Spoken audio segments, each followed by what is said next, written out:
today, on episode 2, we're going to talk about this really, really important question. Am I willing to invite people into my challenge? Am I actually ready to think together? And I wasn't going to talk about the content in this episode actually until like much, much later in the end of the book. But in the interests of agile delivery, the article that I wrote last week to follow up from the episode around the 3 meeting maladies around solving the wrong problem, the plane can never land, and whoever speaks first sets the tone. A 4th meeting malady was submitted by Mary Cantwell on Twitter, and she talked about fake meetings. A decision has already been made, and this meeting will make it seem like you are a part of a process. And I really loved that that challenge. It's a challenge I think we all face.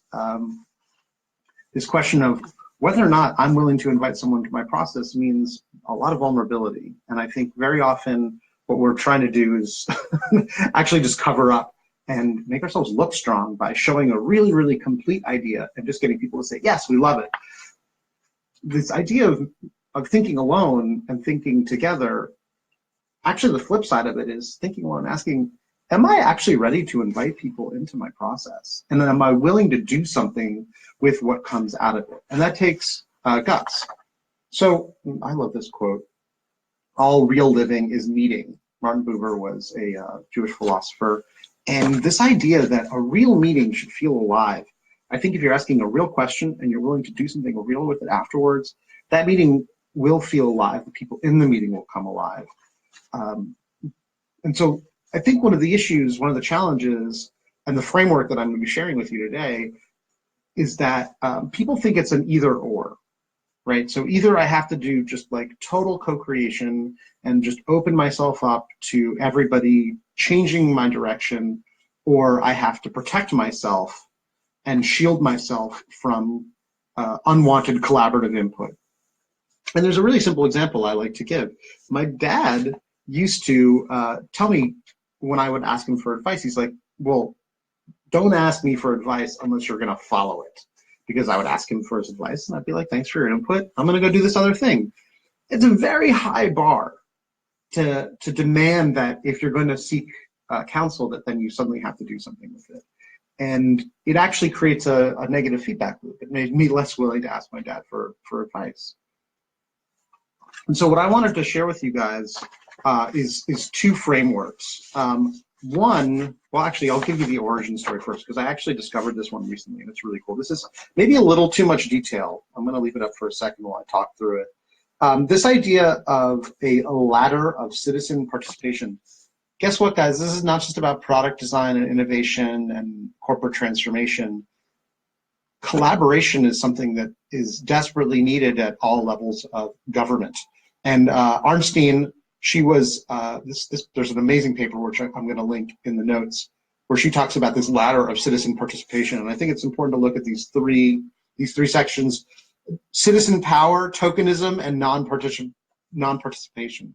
And so non-participation is when either you're manipulating people into thinking that they've got some power, or there's therapy. And this often looks like community action boards where or if you've watched any of the senators going to do town halls. These town halls, we're gonna inform you and we're gonna listen to you and we're gonna consult you, but nothing really happens. It's really about placation, and it's not about partnership or delegation, and it's certainly not about citizen control. This was written back in the 60s, and I think it's really amazing, and it informed the IAP2 spectrum, which is, are we here to inform, consult, involve, collaborate with, or empower the people that we're working with? And so informing is like you're in the loop, and you decide means the power is in your hands. And I think I think that it's a one or the other. So instead, I think it's great to be honest and say to people, hey, listen, I'm informing you of something that's happening. I'm not going to pretend that you're being involved if in fact you have no impact on the decision.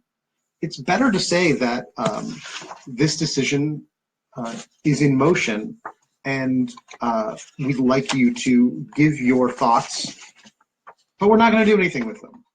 Be honest in your invitation and see if you actually told people what is really going on, whether they would show up. And I think that's maybe a litmus test. If you told people the full truth, would they still offer their creative input? And of course, like, this is thinking alone to myself. Do I really want anybody's input? Am I willing to do something with it? And if not, why am I bothering? And so this comes to this really, I don't know, maybe this cartoon will get me in trouble. I feel like I should actually be writing a book called Innovation Theater, like a practical guide.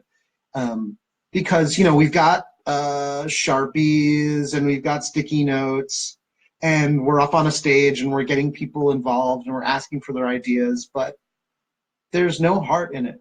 There's no guts, and there's no follow through. And I think that is a real shame. I'm actually digging up, there's one other quote from Arnstein, which I think is really great. She says, in some respects, group therapy, masked as citizen participation, should be on the lowest rung of the ladder because it is both dishonest and arrogant. And here's the thing. I get it. It's really hard.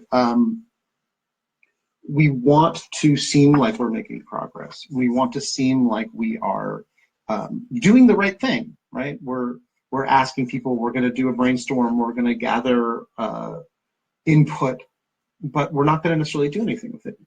And I really strongly believe that very few problems worth solving can be solved by one genius.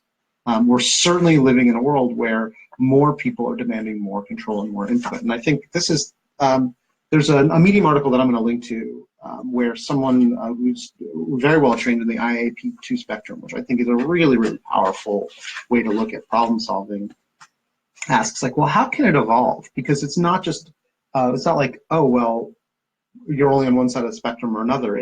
There's strategies, you loop back and forward.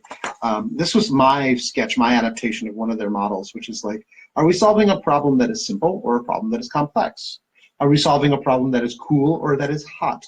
And by cool, I mean people are not so passionate about it. Hot meaning like the results could get everybody in trouble. And so if you're dealing with a simple and cool problem, you can just inform people and let them know what you've decided. This idea of participation is maybe not so necessary. If it's a hot and complex problem, we get it. Like, everyone knows that there needs to be active participation. But I think what's interesting about this diagram is this idea that even cool, complex problems require active participation.